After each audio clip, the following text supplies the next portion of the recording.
جو اس کو بلیک میں جو ہے نا پیسٹیسائڈ اور کھاد مل رہے ہیں، جس کی وجہ سے کسان بہت بری طرح متاثر ہے۔ ہم اس کی مذمت بھی کرتے ہیں اور مطالبہ کرتے ہیں کہ یہ جو انہوں نے ایک مصنوعی قلت پیدا کی ہوئی ہے اور کھاد کے اوپر جو ہے بلیک چل رہا ہے، اس کو کے لیے اقدامات کی جائیں، اور یہ ضروری ہے کہ کسان کو ریلیف دینے کے لیے۔ آپ کو پتہ ہے میں نے نیشنل اسمبلی میں ایک کمیٹی بنائی تھی، زرعی کمیٹی، ایگریکلچر کمیٹی، جس میں میں نے تمام پولیٹیکل پارٹیز کی نمائندگی لی تھی، جس میں تمام صوبوں کی نمائندگی تھی، اور اس پہ ہم نے کمپریہنسو پلان بنایا تھا، اور وہ کمپریہنسو پلان ہم نے اڈاپٹ بھی کیا تھا، اور اس میں ہمارا موٹیو یہ تھا کہ اگر پاکستان میں ہم کسان کو خوشحال بنائیں گے، کسان کو ریلیف دیں گے، تو ہم جو باہر سے اپنا گندم اور دیگر اجناس منگواتے ہیں، ہمیں اپنے پاکستان میں ہماری اتنی کیپیسٹی ہے، ہماری اتنی اللہ کے کرم سے جو ہے نا ایک زرعی ملک ہے، تو ہم اپنی زراعت پہ خود کفیل ہو سکتے ہیں۔ میں صرف آخر میں یہ بات کہنا چاہتا ہوں کہ وہ جس طرح یہ ہتھ کنڈے استعمال کر رہے ہیں، اور جس طرح انہوں نے اس ملک کو امریکی کالونی بنایا ہے، اور یہ سمجھتے ہیں کہ یہ ملک جو ہے نا ایک سازش کے تحت انہوں نے سب کچھ ڈرامہ کر کے ہمارے ایک جو مینڈیٹ عوام نے ہمیں دیا تھا، ہمیں مینڈیٹ ملا تھا، اور ہم سے وہ مینڈیٹ چین کے ایک ناجائز طریقے سے، ایک سازش کے طریقے سے انشاءاللہ تعالی ابھی انقلاب اور عوام جس طرح نکل پڑے ہیں، اور جو انہوں نے جو پاکستان سے جب بھی پاکستان بنا ہے، یہ لوگ حکومت میں ہیں، اور اس حکومت کی وجہ سے انہوں نے اس ملک کا یہ حال کیا کہ ملک کو دیوالیہ کر دیا۔ انشاءاللہ ان سے حساب لیا جائے گا۔ بسم اللہ الرحمن الرحیم، میں تھوڑی سی بات کر لوں جی۔ جس طرح اسد صاحب نے کہا، یہاں لاہور کے اندر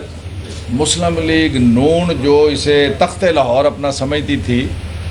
وہ آج لرز رہا ہے، لڑکھڑا رہا ہے، اور ایک ویو بن گئی ہے پورے لاہور کے اندر، پی ٹی آئی کی پورے پنجاب کے اندر ایک ویو بن گئی ہے۔ میں صرف یہ بتانا چاہتا ہوں کہ اب یہ تھانے کے ذریعے، پولیس کے ذریعے، ایجنسیز کے ذریعے اور اپنے دیگر اداروں کے ذریعے یہ خوف و ہراس کی فضا پیدا کرنا چاہ رہے ہیں۔ ہمارے جو ایکٹیو ورکرز ہیں ان کو تھانوں کے اندر بلا کر ان سے ایفیڈیوٹ لیے جا رہے ہیں۔ یہ کون سی جمہوریت ہے؟ یہ کس قانون کے اندر لکھا ہوا ہے کہ آپ ہمارے ورکرز کو، آپ کا ڈی ایس پی، آپ کا ایس ایچ او فون کر کے بلائے، اگر وہ نہیں آتے تو ان کے گھروں میں گاڑیاں بھیجیں اور ان کو وہاں سے زبردستی تھانوں میں لے جا کر ان سے ایفیڈیوٹ لیے جائیں؟ میں سی سی پی او کو لاہور کو، آئی جی پنجاب پولیس کو یہ کہہ رہا ہوں کہ آپ کو یہ سارا کام یہ غیر قانونی، اللیگل اور یہ الیکشن کو رگ کرنے کے مترادف ہے۔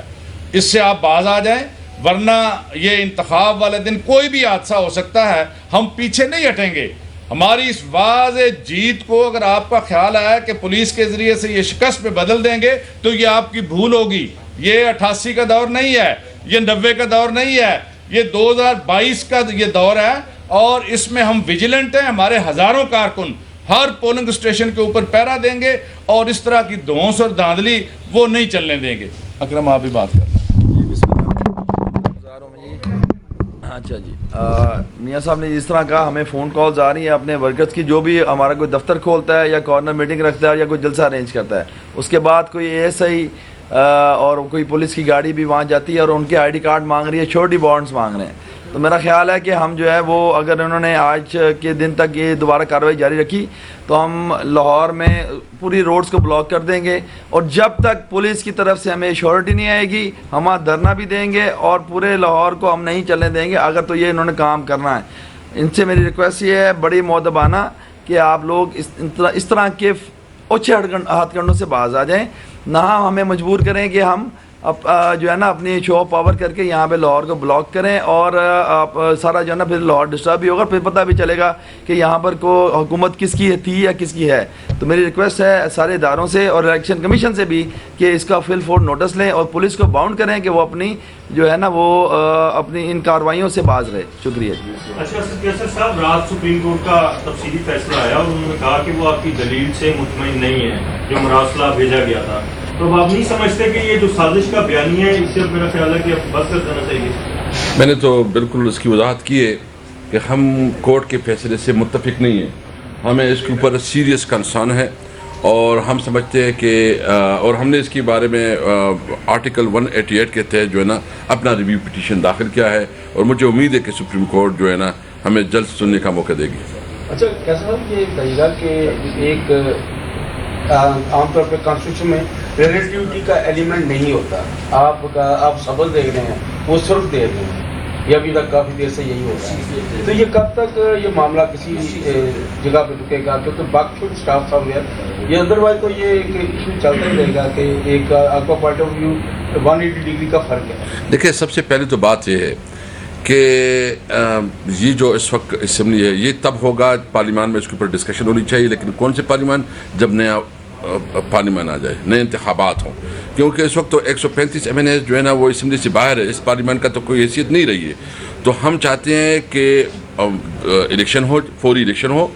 عوام کے پاس یہ اختیار ہے کہ وہ جس کو مینڈیٹ دے وہ حکومت کرے، اور پھر پارلیمان میں اس کے اوپر کھل کے ڈسکشن ہو، اس کے اوپر کمیٹیاں بنیں، پبلک کے سامنے حقائق آئیں۔ ہم تو چاہتے ہیں، لیکن یہ والا اسمبلی مینڈیٹ عوام نے ہمیں دیا تھا، تحریک انصاف کو دیا تھا۔ مسلم لیگ نون کی کتنی سیٹیں تھیں؟ ٹوٹل 84 سیٹیں مسلم لیگ نون کی تھی، کوئی 50 کے قریب جو پیپل پارٹی کی سیٹیں تھیں۔ عوام نے تو مینڈیٹ ان کو نہیں دیا تھا کہ اس وقت حکومت کر رہی ہے، ایک ناجائز حکومت ہے، اور ہم سمجھتے ہیں کہ فوری الیکشن ہو کے پارلیمنٹ میں ہم تمام یہ معاملہ کھول دیں گے، پارلیمنٹ ڈیسائیڈ کرے اور پھر عوام دیکھے کہ کون فیصلہ کیا کرتا ہے۔ آپ جس طرح آپ نے فرمایا کہ 20 کی 20 سیٹیں آپ جیتیں گے، اور اگر آپ جیت جاتے ہیں 20 سیٹیں تو پھر کیا پنجاب میں پرویز الہی صاحب کی قیادت میں اس اسمبلی کو چلنا دیں گے یا ڈیزالو کریں گے؟ یہ وزیر صاحب جواب دے دیں گے۔ دیکھیں، پہلے تو یہ ہے کہ یہ انتخاب ہونے دیں، ہماری حکومت بننے دیں، اس کے بعد اپنے الائز کے ساتھ بیٹھ کر متفقہ طور پر فیصلہ کریں گے کہ کب اسمبلیوں کو ڈیزالو کرنا ہے اور کس حد تک ہمیں اس حکومت کو آگے لے کے چلنا ہے۔ اچھا اسد کیسے صاحب یہ بتائیں کہ سپریم کورٹ کا فیصلہ آ گیا، پارلیمنٹ ابھی اپنی جگہ کام کر رہی ہے، آپ لوگ سر پارٹی مسٹر ایکس وائی کے اوپر عمران خان بات کر رہے ہیں، اب آپ اکیلے ہیں، دوسری طرف پورا کا پورا سسٹم آ گیا، ٹھیک ہے نا، اب یہ اکیلے نہیں ہے، 22 کروڑ لڑی جائے گی۔ اور دوسری میزم جو امیدوار صاحب نے فرمایا کہ اگر بیان حلفی لینے کا سلسلہ بند نہ ہوا تو لاہور کی سڑکیں بند کر دیں، کیا باقاعدہ طور پہ یہ کوئی آپشن ڈسکس ہوا ہے کہ اگر ہمارے امیدواروں کو، حمایتیوں کو خلاصہ کرنے کا سلسلہ بند نہ ہوا تو لاہور کی سڑکیں بند ہوں گی؟ اس قسم کا کوئی آپشن ہے آپ کے پاس؟ دیکھیں، اس میں ہم نے احتجاج کا پروگرام آج فائنل کر رہے ہیں پارٹی کی سطح پہ کہ یہ تمام حلقوں کے اندر یہ ہو رہا ہے، خاص طور پر 168, 158, 170 ان حلقوں کے اندر جو جہاں جہاں کچی آبادیاں، دیہات، منورٹی کی آبادیاں، وہاں پر جا کر پولیس کی گاڑیاں باقاعدہ ہراس کر رہی ہیں ہمارے لوگوں کو، انہیں فون کالز کر کے بلایا جا رہا ہے۔ یہ سلسلہ اگر نہ رکا تو پھر ہم احتجاج کریں گے، بھرپور طریقے سے احتجاج کریں گے اور الیکشن سے پہلے کریں گے۔ اچھا سر یہ بتا دیں، جیسے آپ بات کہہ رہے ہیں کہ آپ کی مداخلت وغیرہ ہو رہی ہے کسی ادارے کی جانب سے، تو یہ آپ نے ثبوت وغیرہ الیکشن کمیشن کو دیے؟ کیونکہ نون لیگ تو یہ دعویٰ کر رہی ہے کہ اگر آپ کے پاس کچھ ثبوت ہیں تو لے کے آئیں تو اس کے اوپر ادارہ جو ہے وہ کارروائی کرے گا۔ خان صاحب نے بھی مسٹر ایکس اور وائی کی بات کی، تو کچھ ثبوت ہیں آپ کے پاس؟ جی ہمارے پاس ثبوت ہیں، الیکشن کمیشن میں پٹیشن کر چکے ہیں، وہاں سے ہمیں کوئی خاطر خواہ جواب نہیں ملا۔ آج ہم عدالت عالیہ میں جا رہے ہیں، اپنے ان ورکرز کی پروٹیکٹیو بیل کروانے کے لیے ان سب کے ID کارڈز پکڑے ہیں، اور جن جن لوگوں کو تھریٹ پولیس دے رہی ہے ان کے بیان حلفی بھی ساتھ لگا رہے ہیں۔ ہم یہ تمام آپشن جو ہے وہ اختیار کر رہے ہیں، اور الیکشن کمیشن کو کہہ رہے ہیں کہ یہ انتخابات ہم نہیں چاہتے کہ انتخاب کے اندر کوئی بدامنی ہو،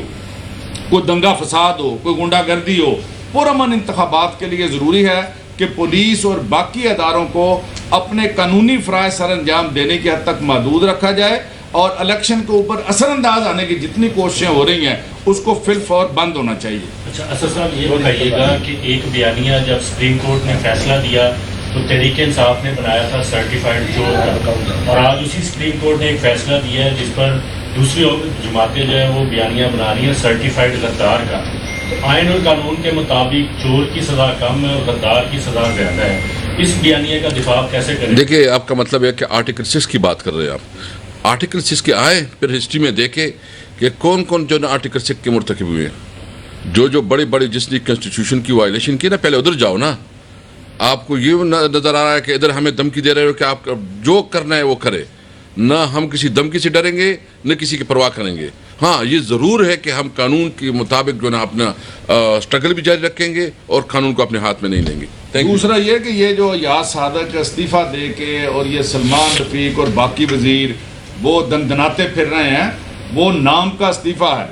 وہ تمام جو ادارے ہیں سرکاری، وہ ان کے مشیر، وہ لوگ، وہ سارے ایکٹیولی اپنا سارا اثر رسوخ استعمال کر رہے ہیں، لیکن ان کی بکھلاہٹ اس سے ظاہر ہوتی ہے کہ انہوں نے استعفے دے دیے ہیں اور وہ گھروں میں لوگوں کی منت سماجت کر رہے ہیں. لیکن وہ وقت گزر چکا ہے. لوگ ایک فیصلہ کر چکے ہیں کہ انہوں نے اس دفعہ پی ٹی آئی کو اور بلے کو ووٹ دینا. Thank you.